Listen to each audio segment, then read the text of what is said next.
Mr. Silly. Mr. Silly lives in Nonsense Land, which is a very funny place to live. You see, in Nonsense Land, everything is as silly as can be. In Nonsense Land, the trees are red, and the grass is blue. Isn't that silly? In Nonsense Land, dogs wear hats. And do you know how birds fly in Nonsense Land? No, they don't fly forwards, they fly backwards. It really is a very silly place indeed, which of course is why Mr. Silly lives here. Mr. Silly, in fact, lives in quite the silliest looking house you have ever seen in your whole life.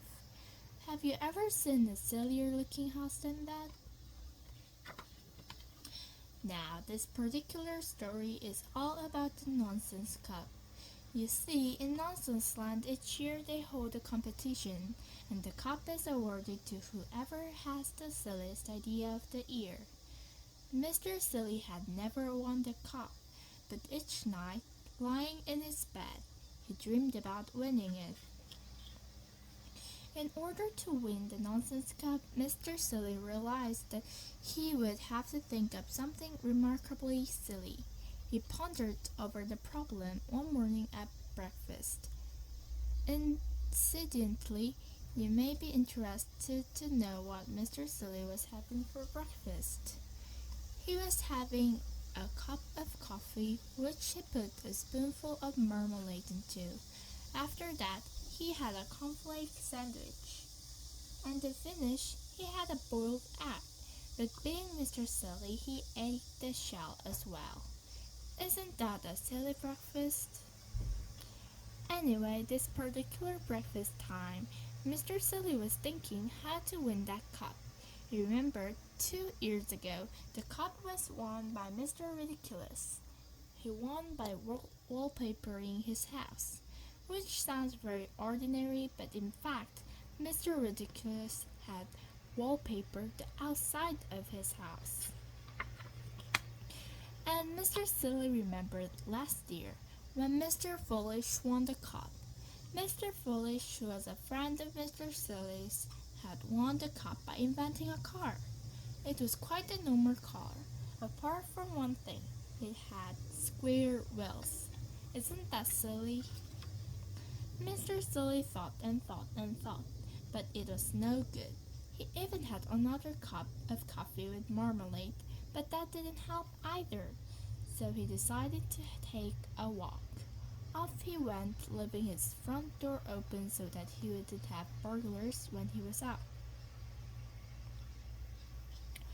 On his walk, Mr. Silly met the chicken wearing Wellington boots and carrying an umbrella.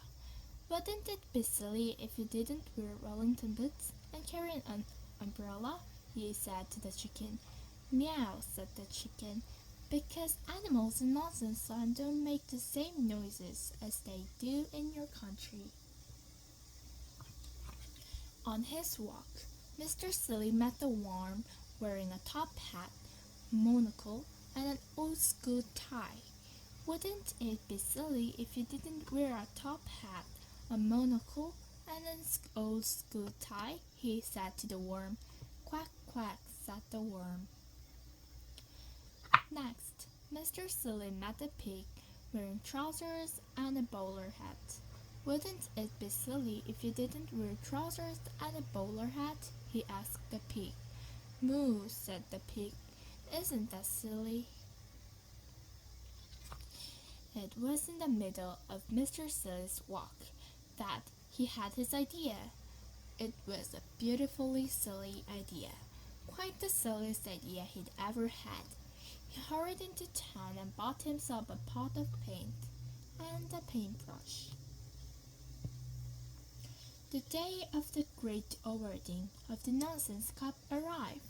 A huge crowd assembled in the city square to see who was going to win the cup. The king of Nonsense Land mounted the specially built platform. Ladies and gentlemen, he said to the crowd in the city square, it is my pleasure today to award the Nonsense Cup to whoever has had the silliest idea of the year. One silliest idea of the year," continued the king, "is by Mr. Muddle the farmer. He had managed to grow, of all things, a square apple." The crowd clapped as the square apple was held up by Mr. Muddle for everybody to see. He felt sure he was going to win.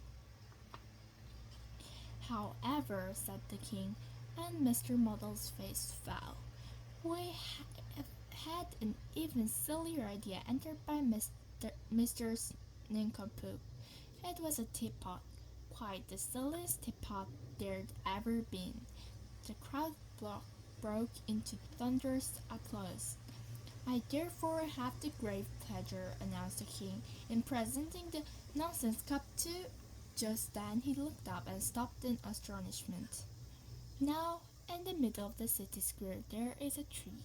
It's always been there, and it was at this tree that the king was looking in astonishment. "What," he cried, "has happened to that tree?" Everybody turned to look. The tree had green leaves, bright green leaves. Not red leaves like all the trees in Nonsense Land, but green. There was an amazed silence.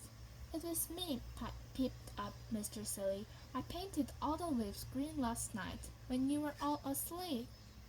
"A green tree!" exclaimed the king. "Who ever heard of a green tree?" "A green tree!" shouted the crowd. "How silly!" And they started to applaud. Mr. Silly smiled modestly. The king held up his hand. "I think," he said, "that this is the silliest idea I have ever heard of, and therefore I award the nonsense cup to Mr. Silly." The crowd cheered and cheered. Mr. Silly went pink with pride. And a bird, perched high up in the branches of the silly green tree, looked down. "Woof!" it said, and flew off backwards.